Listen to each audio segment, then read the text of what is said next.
In this tutorial you will learn how to play soccer in Minecraft.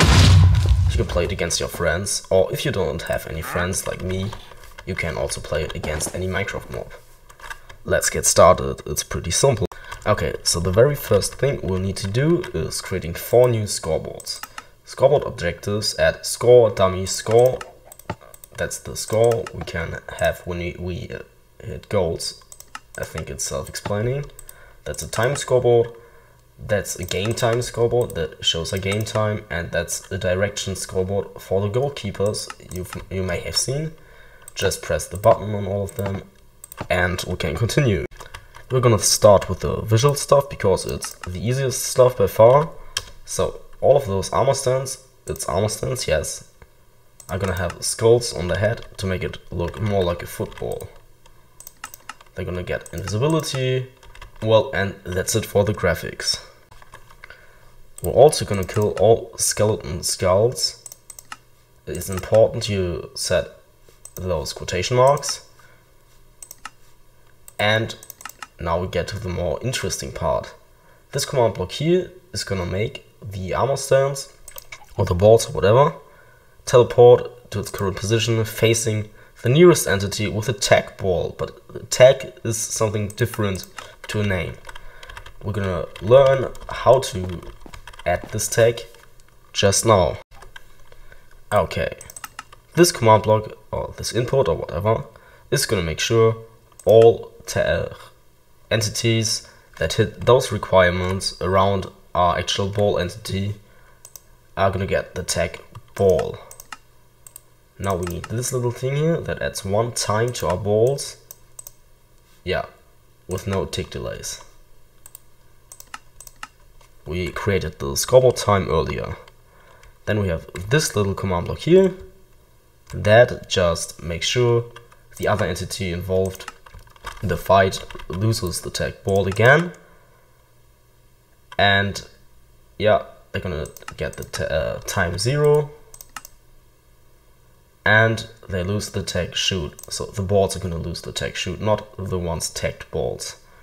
But more about this shoot tag right now. So before I forget it, all of those green or turquoise command blocks are chain conditional and always active. It's important all of them are facing the same direction like that. So we're gonna continue with the shoot tag. Well, this is gonna make sure if any entity jumps that has the tag ball, it's gonna give the closest ball entity the tag shoot. This tag, which was mentioned over there.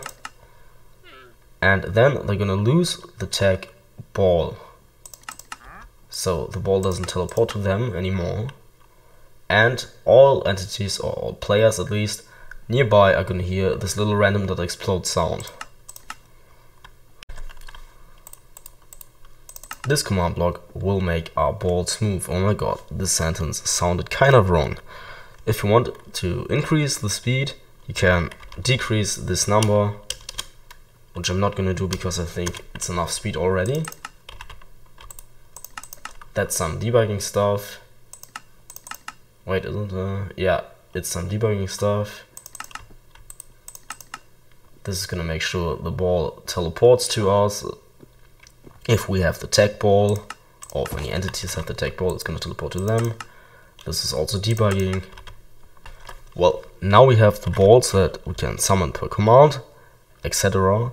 But you will need to build a football field or soccer field or whatever you would like to call this next, because you want to play soccer, don't you?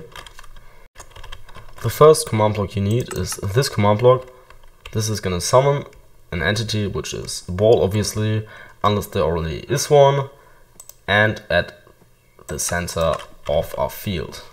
But your field probably looks different, so go to the center, copy the coordinates and paste them into there with Alt, Control and C.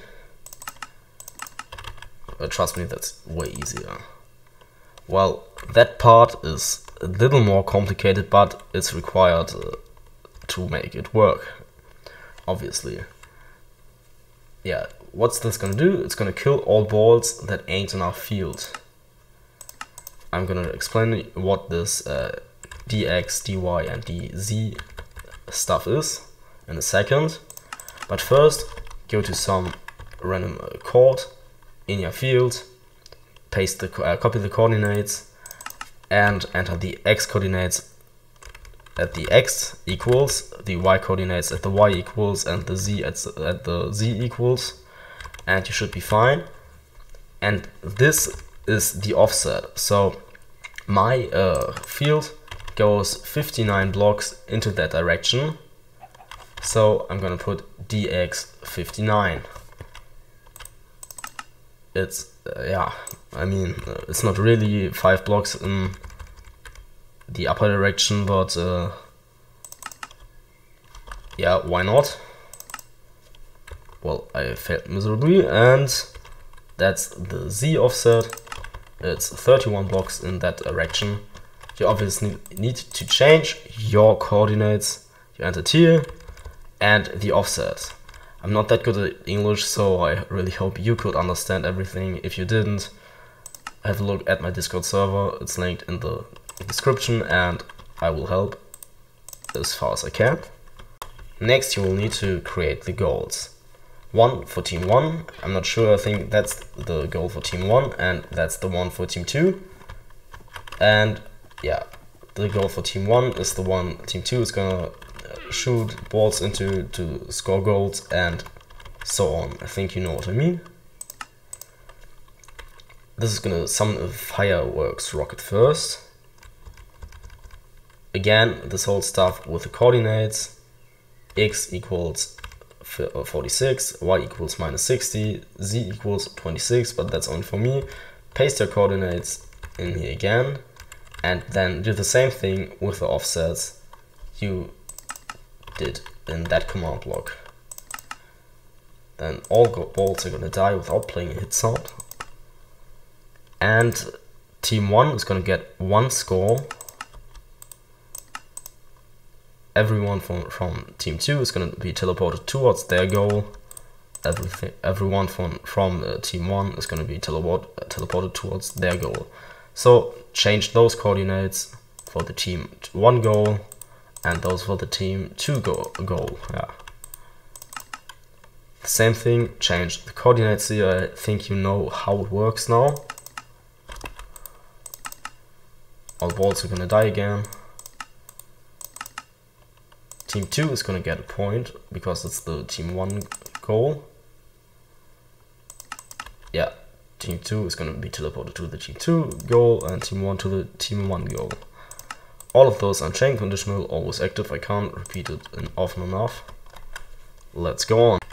Now we have the title row command, the little thing you can see at the middle of my screen. I don't want to explain all of that, and I think I don't need to neither, so just copy it. This is our start section. So team 1 is gonna get their score reset to 0, team 2 2. This dialog is gonna be opened. The game time is gonna be set to 90, so it's 90 seconds till the game ends.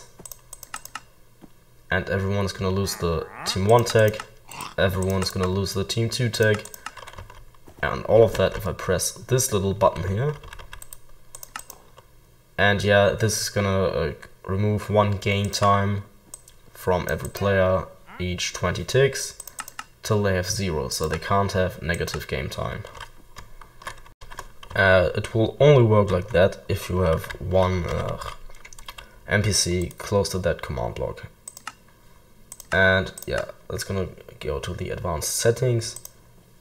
If we press the button team 1, we get the team 1 tag. If we press the button team 2, we get the team 2 tag. I think it's pretty self-explaining. There you'll need to enter your team 1 goal coordinates, your team 2 goal coordinates, those two on exit, and that's it for the NPC. So now your game is playable, but you don't have goalkeepers. We want to change that, so you go to the spot here and summon a goalkeeper armor stand. Summon armor stand goalkeeper. I use an abbreviation. So it's just GK. Oh, right. And you obviously need the end screen. And the game, yeah, that's the end screen. That's the game over sound. Yeah. Now your game is technically playable, but I'm pretty sure you want to have goalkeepers. That's why you need to type /summon_armor_stamped. GK is an abbreviation for goalkeeper in the chat, and summon one here or something, somewhere like that.